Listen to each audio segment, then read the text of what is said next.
में आपका स्वागत है। फ्रेंड्स, इस वीडियो में हम बात करेंगे आपसे मल्टीपल चॉइस क्वेश्चंस की और हमने 50 क्वेश्चंस ऐसे सेलेक्ट किए हैं ISL मॉडल से जो कि पूरे चैप्टर को फोकस करेंगे और इसमें से कोई ऐसा पॉइंट नहीं है जिसको मैं मिस किया हूँ। चलिए हम डिस्कस करते हैं, साथ के साथ आपको मैं डेप्थ नॉलेज भी देता जाऊँगा और सही आंसर क्यों है ये भी बताता जाऊँगा। तो स्टार्ट करते हैं। मेरा फर्स्ट क्वेश्चन है आपके लिए friends, looking at the behaviour of interest rate. Behaviour of interest over the time क्या होता है कि इंटरेस्ट रेट क्या होता है फ्रेंड, कि जब मार्केट में यानी कि इकोनॉमी में ट्रेंड्स पर डिपेंड करता है हमारा इकोनॉमिक इंटरेस्ट रेट। अगर मार्केट में मान के चलो आपको पता है कि अगर ये इन्फ्लेशनरी सिचुएशन है या रिसेशनरी सिचुएशन है, आपने पढ़ा होगा इन चीज़ों के फ्रेंड। तो जब मार्केट में इन्फ्लेशन सिचुएशन होती है, क्या होती है इन्फ्लेशनरी, तो उस केस में इंटरेस्ट रेट बहुत हाई होता है और जब रिसेशन होता है तो इंटरेस्ट रेट टाइम बहुत कम होता है, आपको पता है। तो इसका जो सही आंसर आएगा एक तो बी आएगा, ठीक है। हाई इंटरेस्ट रेट हाई रहता है before the recession and fall होता है ड्यूरिंग रिसेशन, ठीक है। और सी है राइज होता है रिकवरी में, जैसे रिकवरी होती है इंटरेस्ट रेट राइज होता है और फॉल होता है रिसेशन में। तो याद रखना हमारा बी और सी दोनों ऑप्शन सही है। नेक्स्ट क्वेश्चन लेते हैं, level of investment spending affect by the change in the interest rate. हम आपसे कहना चाहते हैं कि जो इन्वेस्टमेंट है किस पर डिपेंड करता है, कि तो किसी कंट्री में इन्वेस्टमेंट जो है उस कंट्री के इंटरेस्ट रेट पर डिपेंड करता है। अगर मैं फ्रेंड्स मैं बात करता हूँ, मान लीजिए यहाँ पर हमने इंटरेस्ट रेट आर लिया हुआ है, नीचे इन्वेस्टमेंट है, तो जब मार्केट में इंटरेस्ट रेट हाई होगा तो इन्वेस्टमेंट लो होगा। क्यों लो होगा? क्योंकि will increase the cost of loan. अगर कॉस्ट ऑफ बारोइंग बहुत ज़्यादा है यानी कि इंटरेस्ट रेट ज़्यादा है तो लोअर इंसेंटिव होगा परचेजिंग कैपिटल इक्विपमेंट। तो पहला ऑप्शन सही है इस केस में कि अगर इंटरेस्ट रेट हाई रहेगा तो आप इन्वेस्टमेंट कम करेंगे, यानी कि इस टाइम बारोइंग कॉस्ट ज़्यादा है। ओके, तो आंसर ए सही है थर्ड का। फोर्थ बात करते हैं friends, interest rate is change have important side of effect. अगर हमारी इकोनॉमी में इंटरेस्ट रेट का क्या इम्पैक्ट होता है, अगर इंटरेस्ट रेट इंक्रीज होगा या डिक्रीज होगा तो इससे क्या होगा कि हमारी इकोनॉमी में कंजप्शन आउटपुट डिमांड इंक्रीज होगी। क्यों? क्योंकि देखो अगर इंटरेस्ट रेट कम हो जाएगा तो मार्केट में इन्वेस्टमेंट, इंटरेस्ट रेट फॉल होता है तो इन्वेस्टमेंट ज़्यादा होता है, इन्वेस्टमेंट ज़्यादा होगा तो एग्रीगेट डिमांड्स ज़्यादा होंगे, एग्रीगेट डिमांड ज़्यादा तो होगा तो आपका एडी पूरा बढ़ेगा। तो आपने ऐसा पढ़ा होगा फ्रेंड, ये सी प्लस आई प्लस जी है, तो ये सी किस पर डिपेंड करता है, ये सी प्लस आई होता है, आपने पढ़ा होगा सी प्लस आई होता है, ठीक है। तो आई है, अगर ये आर पर डिपेंड कर रहा है, आर कम है या ज़्यादा है तो ये पूरा का पूरा ऐसा हो जाएगा, ठीक है। तो यानी कि आंसर आपका ए सही होगा इसमें से। नेक्स्ट क्वेश्चन है, the two major determinant of level in private investment spending. Private investment को यानी कि मार्केट में किस पर डिपेंड करता है इन्वेस्टमेंट, तो सीधा सा फ्रेंड है कि इंटरेस्ट रेट पर डिपेंड करता है और दूसरा बिजनेस ऑफ एक्सपेंडिचर है, यानी कि interest rate and business expectation बहुत ही इंपॉर्टेंट होता है। इन दोनों मौके पर हमारा प्राइवेट इन्वेस्टमेंट डिपेंड करता है, क्योंकि प्राइवेट इन्वेस्टमेंट जो है वाई के साथ जीडीपी के साथ पॉजिटिव होता है, यहाँ से जाता है। तो आपको लगता है कि जब जीडीपी बढ़ेगा तो हमारा वाई भी इन्वेस्टमेंट भी बढ़ेगा, ठीक है। अगर लगता है कि जीडीपी कम होगा तो कम होगा, यानी कि मार्केट एक्सपेक्टेशन के अकॉर्डिंग हमारा क्वेश्चन होता है। क्वेश्चन नंबर 5 लेते हैं, the ISL model interest rate saving is link between. क्या दिखाता है आईएसएल मॉडल? तो आपको पहले बता चुके हैं कि आईएस मॉडल जो है वो गुड्स मार्केट को शो करता है और जो एलएम मार्केट है यानी कि मनी और डिमांड मनी की सप्लाई है वो मनी मार्केट को शो करता है। तो एसेट मार्केट को मनी मार्केट बोलते हैं आप और इसको गुड्स मार्केट बोलेंगे। तो हमारा ऑप्शन डी सही होगा, ठीक है। सीधा सा हम सारे ऑप्शन नहीं पढ़ रहे हैं, सारे ऑप्शन डिस्कस नहीं कर रहे हैं फ्रेंड्स, सिर्फ आपको आंसर बता रहा हूँ, ठीक है।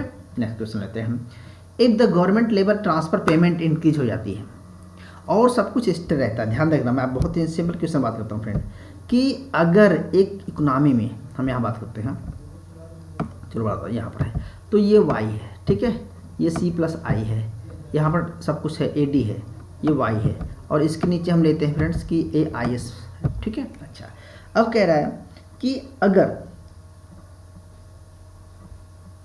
गवर्नमेंट ट्रांसफर पेमेंट इंक्रीज हो जाती है तो क्या होगा कि एग्रीगेट डिमांड क्या होगी, इंक्रीज हो जाएगी, ऊपर की तरफ जाएगी। तो आईएस क्या होगा, सीधी बात है कि इन्वेस्टमेंट बढ़ जाएगा ट्रांसफर पेमेंट बढ़ने से, तो आईएस यानी कि एग्रीगेट डिमांड बढ़ेगी तो आईएस शिफ्ट क्या होगा, राइट हैंड हो जाएगा। ठीक है, ओके नेक्स्ट क्वेश्चन लेते हैं। इफ इन्वेस्टमेंट मोर, देखो किसी भी कंट्री में इन्वेस्टमेंट किस पर डिपेंड करता है, तो रिस्पॉन्स होता है चेंज इंटरेस्ट रेट। देन अगर चेंज, देखो आपको एक चीज़ बताई थी आपको कि जो स्टीपर होगा स्लोपर होगा ये किस पर डिपेंड करेगा, सॉरी मैं बनाता हूँ, आपको समझना है कि एक इकोनॉमी में अगर ये वाई का लाइन है फ्रेंड्स और ये आपका, ठीक है, यहाँ पर कंजप्शन भी है और आर भी है, गिवन आर है, ठीक है, तो ये इकोनॉमी में वाई है, अब सी प्लस आई है। अगर ये इन्वेस्टमेंट कितना चेंज होगा ये डिपेंड करेगा आर पे। अगर आर का रिस्पांस कम है या ज़्यादा है उसके अकॉर्डिंग जीडीपी बढ़ेगा। अगर आर का रिस्पांस कम है या ज़्यादा है उसके अकॉर्डिंग स्टीपर और फ्लैटर बनता है। ठीक है, तो सिंपल सा क्वेश्चन है कि I S curve will be flatter, क्या होगा, the I S curve will be flatter, यानी कि जब बहुत रिस्पांस आएगा तो फ्लैटर होगा और लो रिस्पांस रहेगा तो स्टीपर होगा। यानी कि अगर इंटरेस्ट रेट थोड़ा सा चेंज होने होगा, बहुत थोड़ा सा चेंज होने से मार्केट में मल्टीप्लायर प्रॉपर ज़्यादा वर्क करेगा, यानी कि इस तरह से होगा ऐसे, तो इस केस में आपका स्टीपर बने फ्लैटर बन जाएगा। क्या बनेगा इस केस में आपका जो आई एस कर्व बनेगा फ्रेंड्स वो फ्लैटर बनेगा। ठीक है, और अगर रिस्पांस कम रहेगा तो स्टीपर बनेगा। ठीक है, आंसर सही था।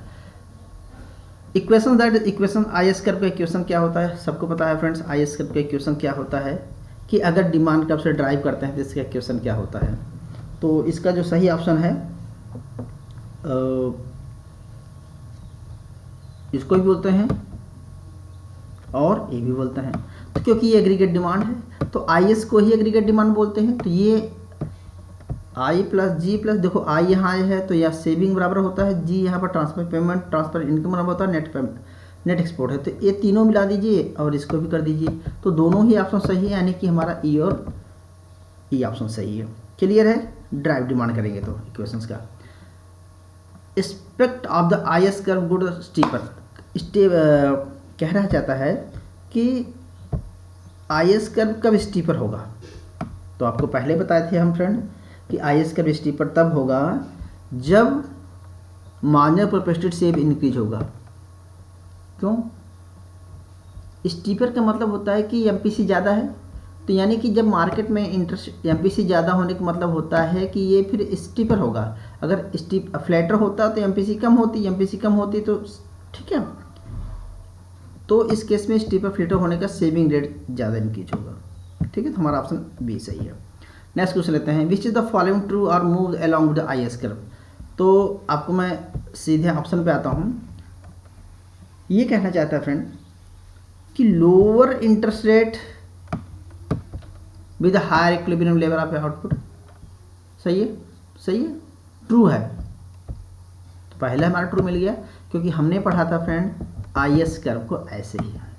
तो आई एस कर्व जब हाईएस्ट होता है, इंटरेस्ट रेट ज़्यादा रहेगा तो जीडीपी कम रहेगा, और इंटरेस्ट रेट कम रहेगा तो जीडीपी हाई होगा। तो यानी कि हमारा ऑप्शन क्या सही होगा फ्रेंड्स, हमारा ऑप्शन ए सही होगा। I S curve become flatter as, flatter कब होगा, फ्लैटर होगा जब इन्वेस्टमेंट मोर सेंसिटिव होगा। थोड़ी देर पहले बात पढ़ चुके हैं, the investment become more sensitive then interest rate change होगा, इसका मतलब होता है कि ये फ्लैटर होगा। ठीक है, अगर बहुत ज़्यादा रिस्पांस आने वाला है कि इंटरेस्ट रेट में थोड़ा सा चेंज होने पर इन्वेस्टमेंट बहुत ज़्यादा बढ़ेगा तो जीडीपी बहुत ज़्यादा बढ़ेगा, मल्टीप्लायर बहुत ज़्यादा वर्क करेगा, तो ये आपका ऑप्शन डी सही है। ठीक है, नेक्स्ट क्वेश्चन है, which is the following government policy action with the result of the parallel shift of the parallel shift होगा। शिफ्ट क्या होगा, कहने का मतलब ये है कि ये डिक्रीज द गवर्नमेंट परचेज। ठीक है, अगर गवर्नमेंट परचेज डिक्रीज करेगा तो क्या होगा कि पैरेलल शिफ्ट होगा। ठीक है, गवर्नमेंट पॉलिसी में, यानी कि ठीक। Okay, next question, which is the following not case of the shift the I S curve. I S curve किस वजह से शिफ्ट नहीं होगा, तो आपको पता है फ्रेंड कि IS कर्व शिफ्ट होता है फिजिकल पॉलिसी से और ALM शिफ्ट होता है मॉनेटरी पॉलिसी से। तो आपको इसमें चूज करना है कि फिजिकल पॉलिसी का मॉनेटरी पॉलिसी का पार्ट क्या है। तो ये मनी चेंज डिमांड सही हो गया। तो इसका मतलब होता है कि इसमें सी ऑप्शन सही है, क्योंकि ट्रांसफ़र पेमेंट होगा तो IS चेंज होगा, टैक्स चेंज होगा तो IS चेंज होगा, ये भी चेंज होगा और ये भी चेंज होगा सेविंग से। लेकिन ये जो पार्ट है ये मनी का पार्ट है, तो IS कर्व शिफ्ट होने की वजह से ये सब डिटर्मिनेंट हैं और ये डिटर्मिनेंट नहीं है। ठीक है, शिफ्ट होता है friend due to other factor. Next बात करते हैं, if there is increase in the income tax rate then IS curve क्या होगा। तो आपको पता है फ्रेंड कि अगर स्टीपर देन लेफ्ट होगा। कैसे, मैं बताना चाहता हूँ।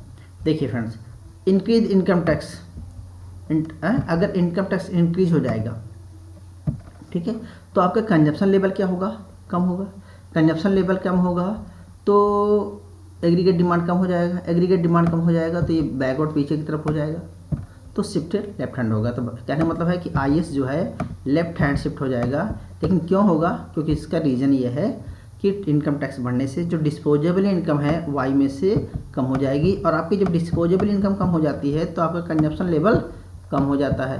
कंजप्शन लेवल कम मतलब है कि आपका एग्रीगेट डिमांड कम हो जाएगा, एग्रीगेट डिमांड कम मतलब कि IS का शिफ्ट लेफ्ट हैंड और स्टीपर बनेगा। ठीक है, ओके।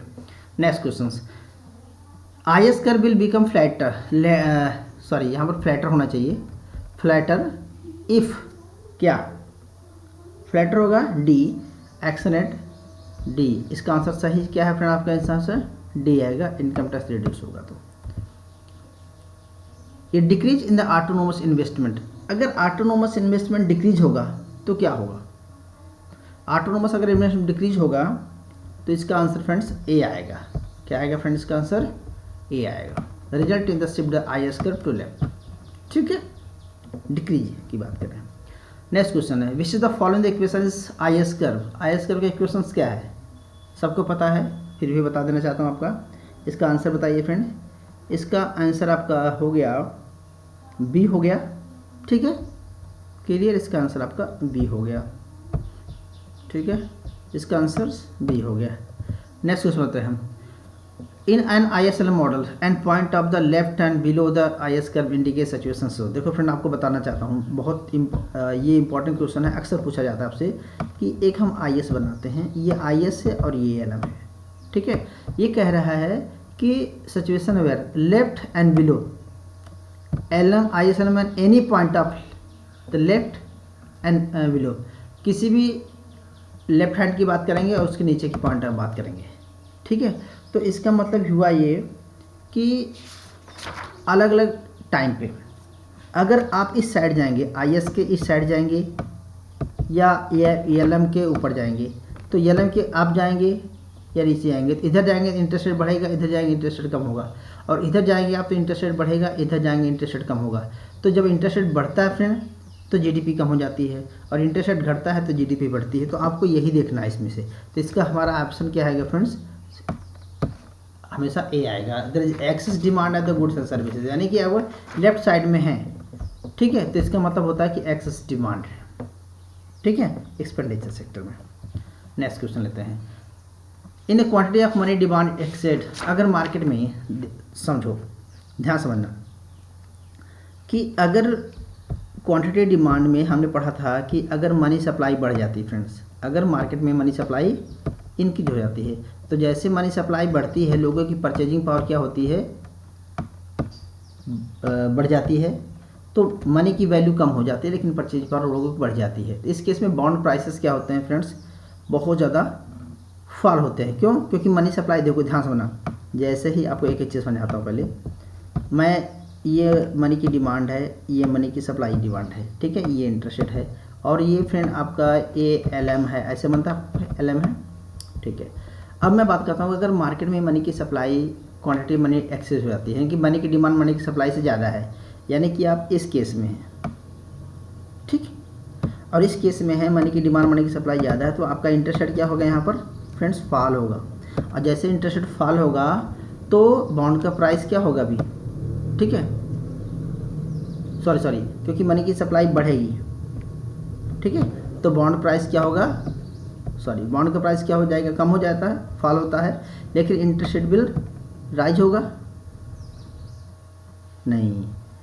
कह रहा है कि the quantity of money demand exit, money की डिमांड एक्सेस हो जाती है, यानी कि आप इस केस में आ जाते हैं। अगर इस पॉइंट पर इक्विलिब्रियम है, अगर मनी की डिमांड एक्सेस है तो यहाँ पर है फ्रेंड। इसका मतलब है होगा कि जैसे ऊपर जाएंगे बॉन्ड प्राइस फॉल होगा, इंटरेस्ट रेट राइज हो जाएगा। आंसर आपका डी मिल रहा है, ठीक है, क्लियर है। तो एलएम कर्व क्या होगा आपका, इधर शिफ्ट हो जाएगा, तो जीडीपी कम हो जाएगा, ठीक है, क्योंकि आर बढ़ते ही जीडीपी हमारा कम हो जाता है।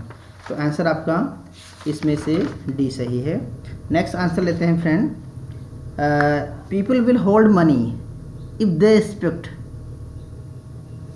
उन्हें लगता है कि भैया आप अपने पास मनी की करेंसी कब रखते हैं, जब लगता है, यानी कि एलएम कर्व जब आपका बहुत ही इस केस में आ जाता है, क्या आ जाता है, हॉरिजॉन्टल आ जाता है। कि हॉरिजॉन्टल कब आता है, जब मार्केट में रिसेशनरी सिचुएशन आती है।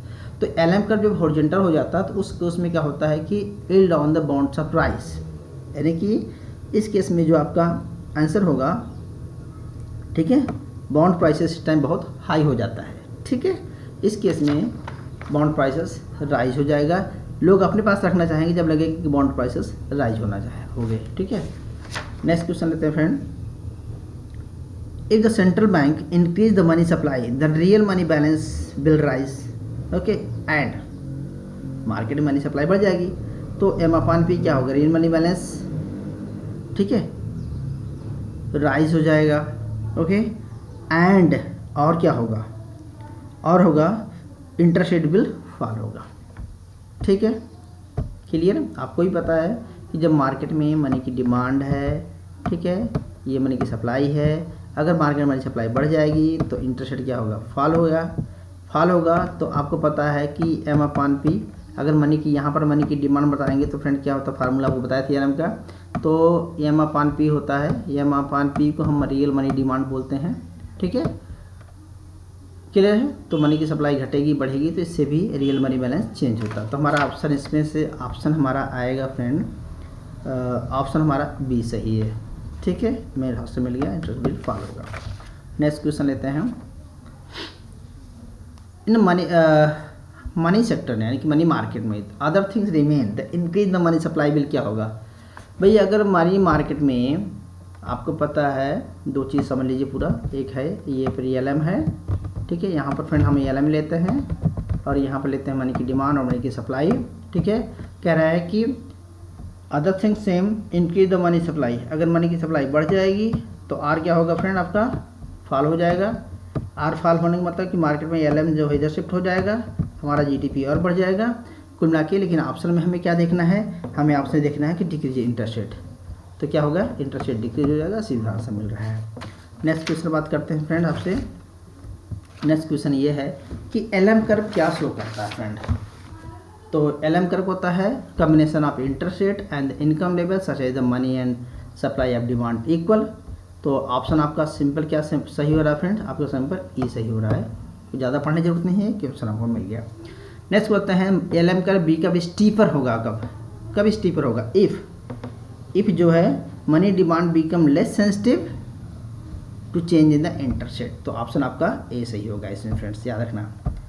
अगर स्टीपर रहेगा देखो एलएम कर्व स्टीपर फ्लैटर कब होता है, मल्टीप्लायर किस पर डिपेंड करता है, मनी मल्टीप्लायर पे या मनी की सप्लाई बढ़ने से आर कितना चेंज हो रहा है, आर के चेंज होने से इंटरेस्ट रेट चेंज होने से कितना सेंसिटिव हो रहा है, क्लियर है। तो 25 हो गया।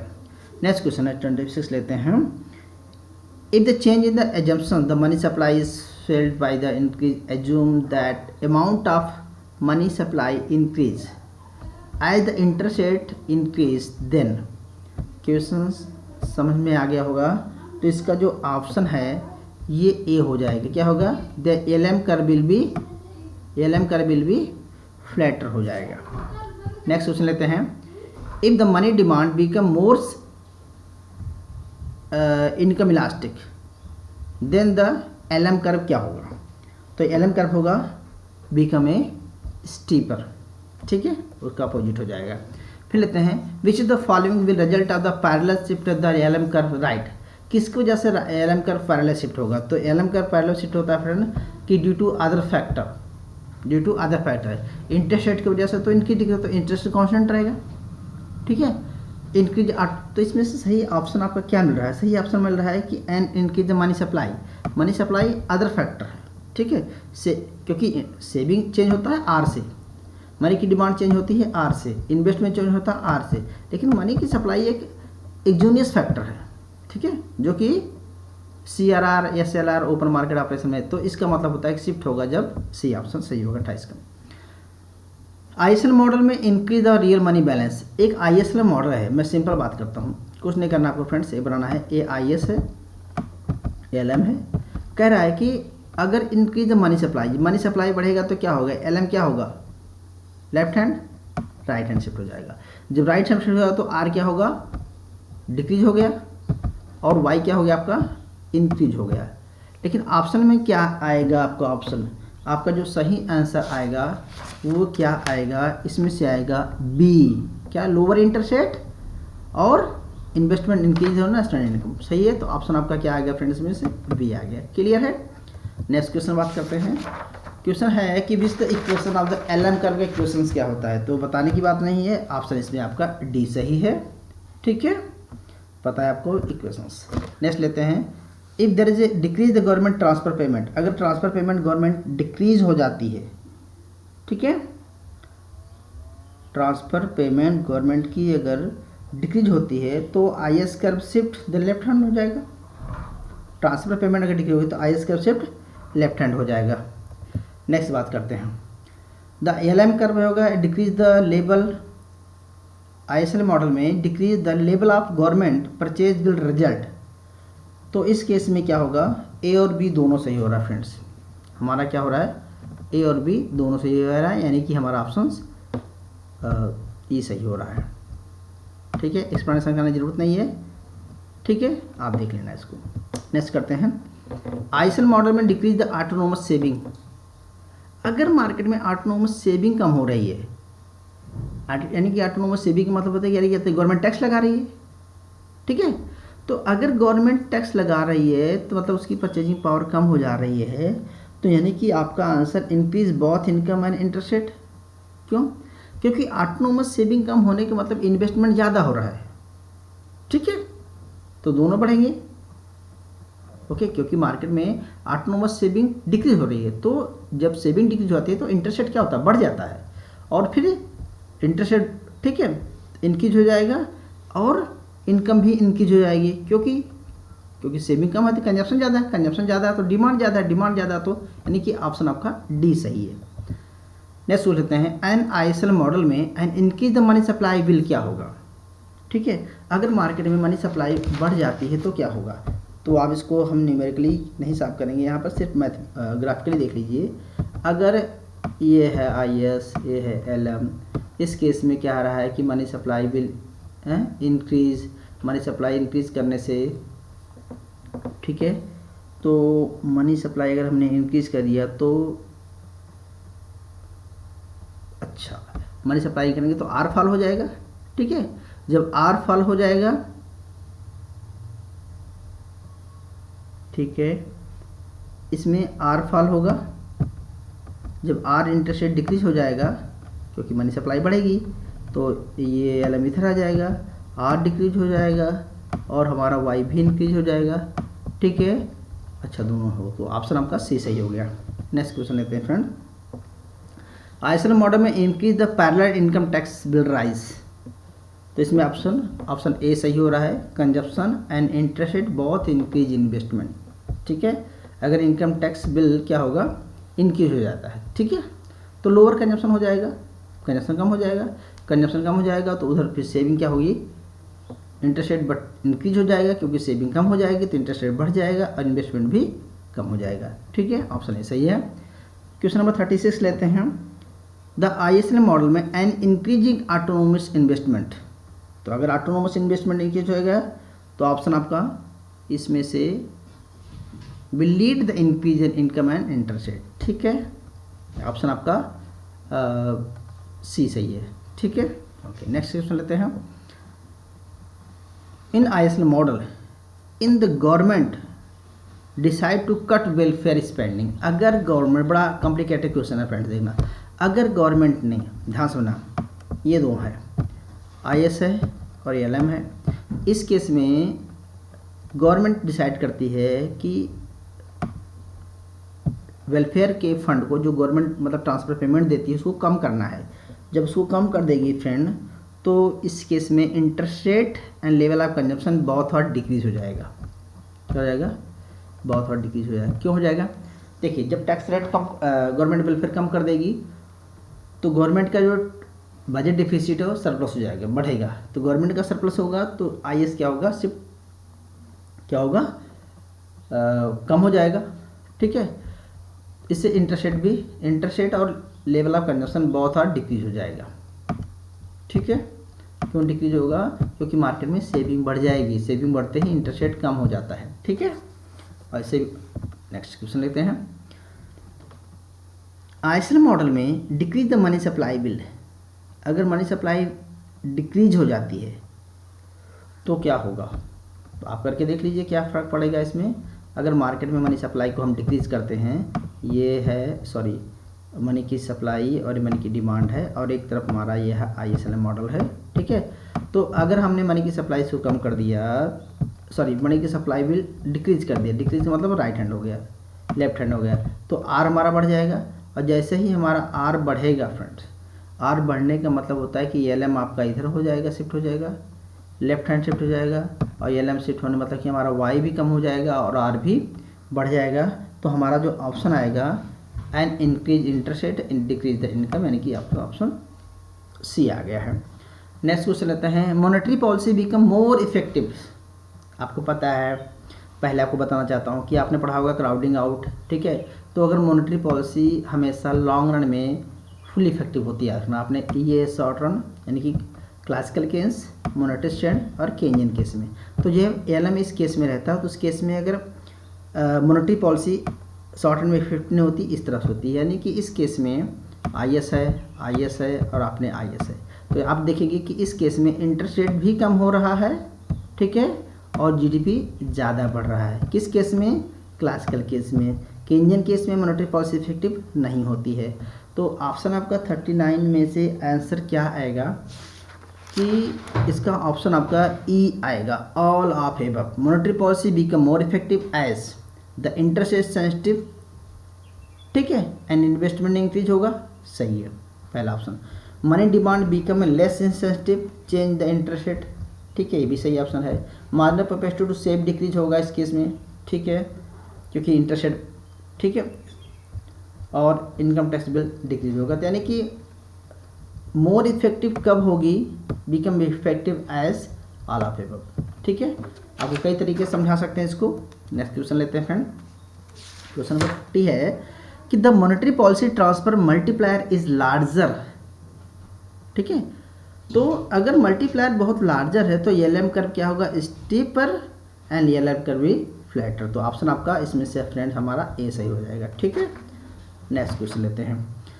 If the marginal propensity to save suddenly increase, ठीक है, तो क्या होगा? अगर किसी कंट्री में मार्जिनल प्रोपेंसिटी टू सेव, अगर सेविंग अगर बढ़ जाती है तो सेविंग इक्वल टू इन्वेस्टमेंट होता है, और सेविंग बढ़ने से क्या होता है फ्रेंड कि आपका IS कर्व बिल स्टीपर हो जाएगा। क्यों हो जाएगा? क्योंकि जब MPC सेविंग सडनली इंक्रीज हो जाएगी तो इन्वेस्टमेंट आप सडनली इंक्रीज हो जाएगा, क्योंकि इन्वेस्टमेंट इक्वल टू सेविंग मांगते हैं हम। तो यानी कि लेकिन उतना नहीं बढ़ेगा जितना बढ़ना चाहिए, तो कंजप्शन उतना नहीं बढ़ेगा। कंजप्शन ना बढ़ने से, क्योंकि कहीं ना कहीं IS कर्व जो फ्लैटर है या स्टीपर है डिपेंड करेगा MPC पर, मार्जिनल प्रोपेंसिटी टू कंज्यूम पर भी। अगर मार्जिनल प्रोपेंसिटी टू सेव ज़्यादा बढ़ गया तो मार्जिनल प्रोपेंसिटी टू कंज्यूम कम हो गया, और कम हो गया तो इन्वेस्ट मल्टीप्लायर कम वर्क करेगा, तो IS कर्व मतलब GDP भी कम होगा। यानी कि इस केस में जो IS कर्व क्या होगा? स्टीपर रहेगा। क्या रहेगा? स्टीपर रहेगा, इस तरह से रहेगा, फ्लैटर नहीं रहेगा। रीजन क्या है आपको समझा दिया। नेक्स्ट क्वेश्चन है friend. And increase the physical policy multiplier can be causes by. Physical policy में मल्टीप्लायर इंक्रीज होता है किसकी वजह से? तो आपको पता है कि increase in the physical policy multiplier can be used by, किस पर डिपेंड करेगा? मल्टीप्लायर।